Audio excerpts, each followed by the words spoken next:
how did the Vikings get this win? I have 3 words for you. You like that? Kirk Cousins finally got his first playoff win, not just against a wild card team, but against Super the Bowl team contender. that was highly regarded as the favourite Super Bowl contender. And You both had to say so. yeah, I had them Yeah, to but I win didn't it have all. them to win. He did. not Yeah, me.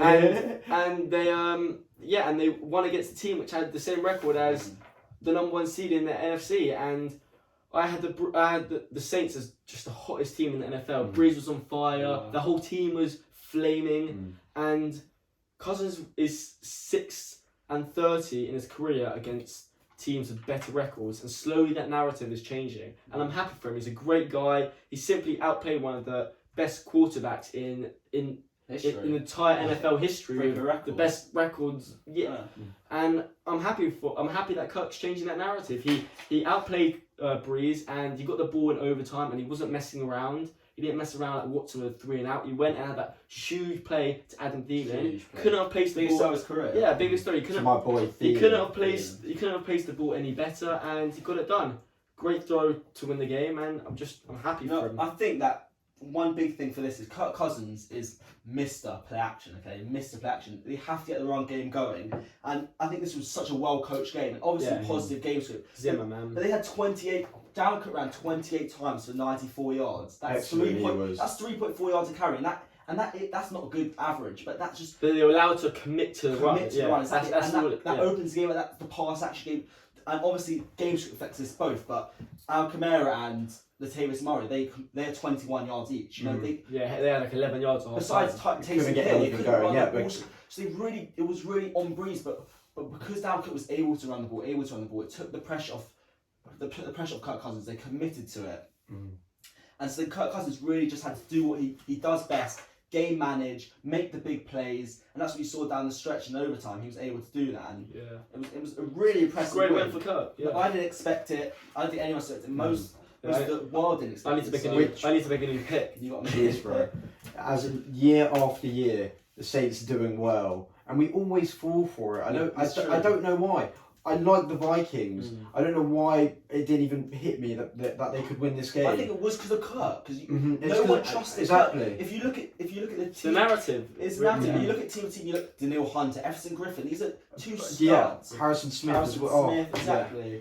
Like look how hard every player in that team played. Look how much they cared. Yeah. All those arguments as well, which I actually love to see. I love to see players on the sideline having arguments, showing how much they care for it. Like Thielen, he had a shocking start to the game. Thielen's one of my favourite players. Yeah, exactly. Look how well in the second half he turned up. Look what he did. Look at Stephon Diggs as well at the end, made some brilliant key plays. Dalvin Cook the whole game. Diggs made that play to get straight to that goal line, and then everyone should be scared of the Vikings.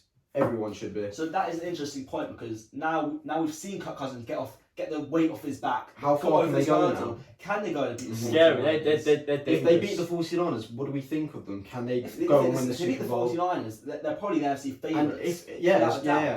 But I think now, you know, like no one thought they'd go into... Well, I think now going into this 49ers game, it's extremely close. Like, I've got the 49ers going to the Super Bowl, so I'm sticking with the 49ers in general. I feel like 49ers are a team where sometimes you don't really know what you get with and look, what if the Vikings did this to Breeze, imagine what it could do to Jimmy G. I'd be very scared for the 49ers. You know, I was shocked. You know, every week we saw 12 catches, 130 yards, Michael Thomas. Yeah. You know, went into this game, Xavier Rhodes, a shell of himself that he was last year. Their second corner, sorry, his name slipped my mind, but he was injured. So you thought Michael Thomas would feast it. 7 catches for 70 yards. That's a shocking stat line for me. Yeah, and that's on Breeze for me, because Breeze, Michael Thomas is incredible, but let's be honest, Breeze is the one that just makes those numbers. He looked scared yesterday in the game. Breeze makes Breeze makes Michael Thomas's numbers look like they're on steroids, and for me, Breeze was just off.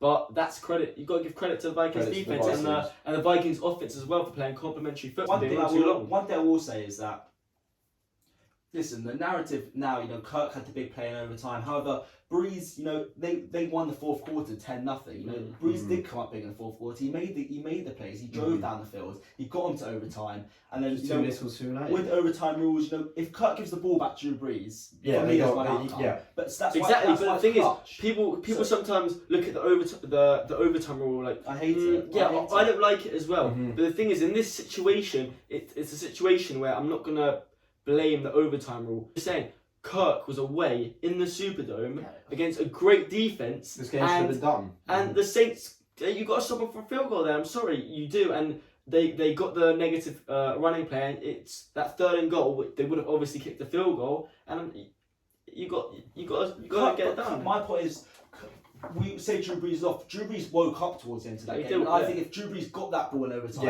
I he agree goes with and wins you. that game. Mhm. So even more to Yeah. Kirk Cousins' credit, he had to go. He had to go He and had to score go that and drive. So it was and clutch. he got it done. It was clutch, and I agree with that. And also, the Vikings had a chance, and Cousins had a chance to ice the game and not give the ball back. So for me, going forward, the rest of the playoffs, I'm looking for Mike Zimmer to even trust Cousins a bit more. Maybe he will. Because, maybe he will, but obviously Cook's incredible, but you've got Thielen and Diggs, so I know play action, he is Mr. Play Action, They got to stop that play as well on the goal line when they're throwing it. They cannot be doing that anymore. It did yeah, not work. I'm just looking for Zimmer to trust Cousins a bit more, because he's got that win. He made that incredible throw to Thielen, he can do it, He can make and it's change. it is scary how good their team is. How they could have lost the coin toss and they could have lost, and they could have trusted Cousins just go on a drive themselves to ice the game. Little shout out to Rudolph though, made that big play at the end. Yeah. He's come up big in the end zone. Yeah. Just throw it up to him. I like the non-call there. For that, So for do that, I. I like it. It wasn't. It was almost extended. It wasn't a massive having push. low key fitting though to end on like a maybe. Another controversial. I Yeah. don't think it was that controversial, but it's funny that it kind of keeps happening to the Saints.